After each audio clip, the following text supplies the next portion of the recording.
Hi, I'm Todd Ellis with Secure Networkers, where we talk about all things security and network related.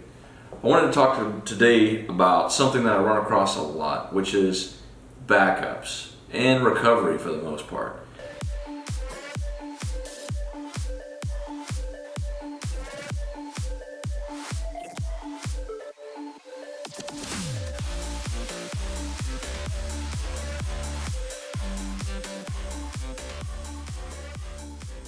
Typically it happens to us because somebody's got ransomware, they've had a business disaster of some kind where there's been a physical server crash, a lightning storm, building power has flickered off and on, causing damage to their system, damage to the point where they needed to go to backups, or just they needed to be back online again. So one thing that I see most often is I see a lot of businesses utilizing very inexpensive backup systems. And what I mean by inexpensive, meaning that they are not buying something that is a commercial grade product.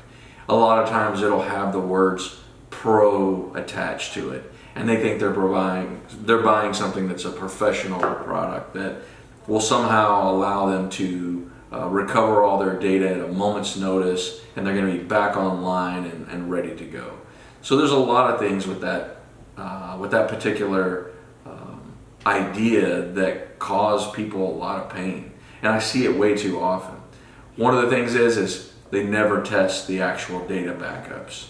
They wait until there's an actual problem and realize, oh, I'm sorry, we have a rule that says if the file's over 50 meg, then probably doesn't back it up too well.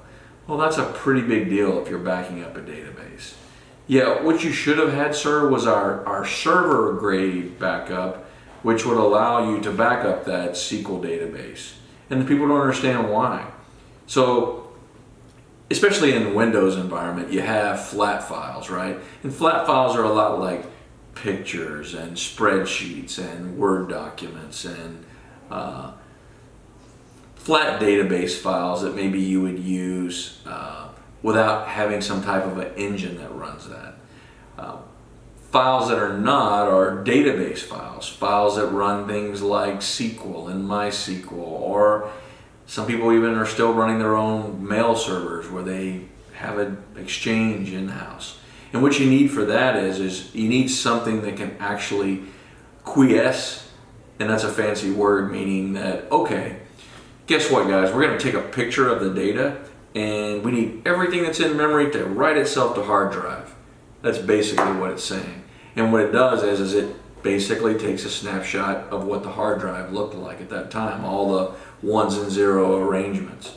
And so that's how a quiesce snapshot happens. And you need something called the VSS Writer service that actually does that. So it actually gets a good copy. Because if everything's still resident in memory and it's taking a copy of the hard drive, it's going to be corrupt when you go to try to restore that backup. And it's really, really sad to tell people that, guess what? You don't have a backup that's good.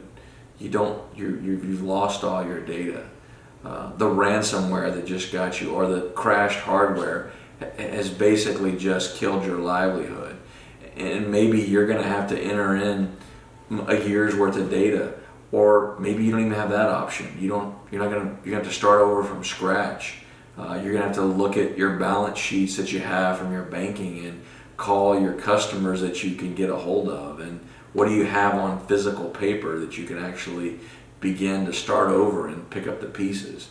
These are really hard things to do to companies that now they depend on running from a digital environment. They need these applications. They need these systems in order to operate and be able to communicate with their customer base. So my thoughts are, test your backups. If you don't have the ability to test your backup and you don't have the hardware and breadth, contact us. That's a service that we can help you with. We can help you understand, hey, this is a good backup for what you're doing, or this is not a very good backup. Have more than one system. Don't rely on just that cloud service. Cloud services are great, but if you need to get your data really quickly, it's not going to help you. And then if you have a hardware crash, you have to think about what kind of hardware do we have that's redundant? Do we have an environment where we can spin this data up on and start to be able to communicate again? Just use common sense.